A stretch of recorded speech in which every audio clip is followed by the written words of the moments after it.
আমার বিয়ে হয়েছে প্রায় 1.5 বছর। আজ হঠাৎ করেই কল দিতে হলো আমার প্রাক্তনকে, এবং কল দিয়ে জিজ্ঞাসা করলাম, কই আছো? কিন্তু এই কই আছো জিজ্ঞাসা করাটা খুবই কান্নাজড়িত কণ্ঠে আমাকে বলতে হলো। আমি জানি আমার কান্নায় সে শান্ত রেখেছে তাকে অনেক কষ্টে। তারপরও আমি কান্নাজড়িত কণ্ঠে তাকে বললাম, তোমার সাহায্য আমার ভীষণ প্রয়োজন, প্লিজ না বলো না। সে আমাকে কাঁপো কাঁপো কণ্ঠে উত্তর দিল, কি সাহায্য? আমি বললাম, আমার হাজবেন্ড একটা কাজে তোমাদের ওই দিকে অ্যাক্সিডেন্ট করেছে, এখন সে হাসপাতালে আছে। আমরা সবাই তো ঢাকায়, প্লিজ তুমি একটু ওর কাছে যাও। আমার কণ্ঠে স্বামীর প্রতি এত ভালোবাসা দেখে সে একটু আপসেট হয়ে গেল। তারপরও আমাকে বলল, আপনার স্বামী এই দিকে কেন? তাছাড়া এই দিকে তো আপনাদের কোনো আত্মীয় স্বজনও নেই আমার জানা মতে।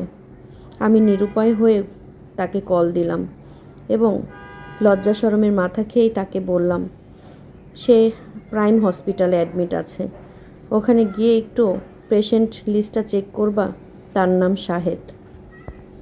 আমার প্রাক্তন আমাকে উত্তর দিল, আমি জানি আপনার স্বামীর নাম শাহেদ, যাই হোক আমি গিয়ে দেখছি। আমি বললাম, তুমি যাও, আমি আর আমার আম্মুর পরিবার সবাই আমরা রওনা দিচ্ছি, হয়তো আস্তে আস্তে ভোর হয়ে যাবে। এখন প্রায় রাত 12টা।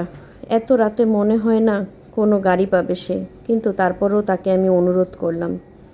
সে আমার কথা মতো কোনো দেরি না করে বের হয়ে গেল। যেহেতু কোনো গাড়ি পাওয়া যাবে না, তাই সে তার একটা বন্ধুর সাহায্য নিল। তারপর সে তার বাইকে করে চলে গেল হসপিটালে। আমি কিছুক্ষণ পর পর তাকে কল দিচ্ছি, ভাবছি তার হয়তো কষ্ট হচ্ছে, কিন্তু ভেবেও আমার কিছু করার ছিল না। আর তার প্রতি কেমন একটা অধিকার বোধ আমার মনে হয় রয়েই গেছে, তাই চোখে শুধু আমি তাকেই দেখতে পেয়েছি। আমি তাকে কিছুক্ষণ পর পর কল দিয়েই জিজ্ঞাসা করছি, এখন তুমি কোথায় আছো?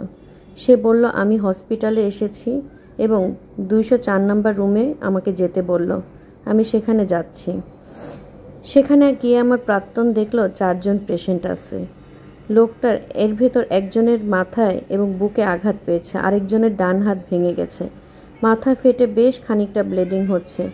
এখন আপাতত তার থেকে ঘুমের ওষুধ দিয়ে রাখা হয়েছে। হসপিটালের নার্স আমার প্রাক্তনকে জিজ্ঞাসা করলো, আপনি তার কি হন পেশেন্টের? সে উত্তর দিল, তেমন কিছু না, আমি ওনাকে সাহায্য করতেই এসেছি হসপিটালে।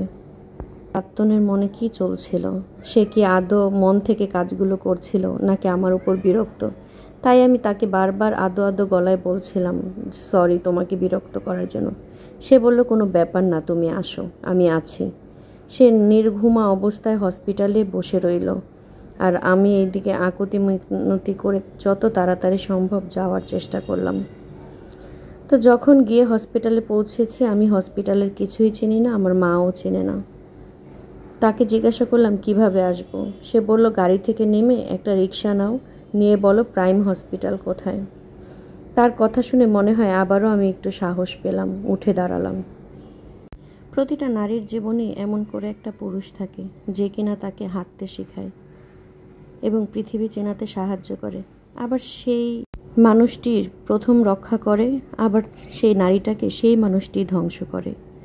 যাই হোক, প্রাক্তনের কথা না হলে বাদ দিয়ে দিলাম। আমার মাথায় শুধু একটা জিনিসই ঘুরছে, সেটা হলো আমার স্বামীর কথা, যে এখন আমার কি হবে।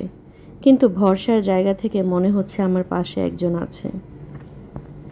প্রাক্তনের সাথে কথা বলতে বলতে হসপিটালে এসে পড়লাম এবং অনেক বছর পর তাকে দেখলাম।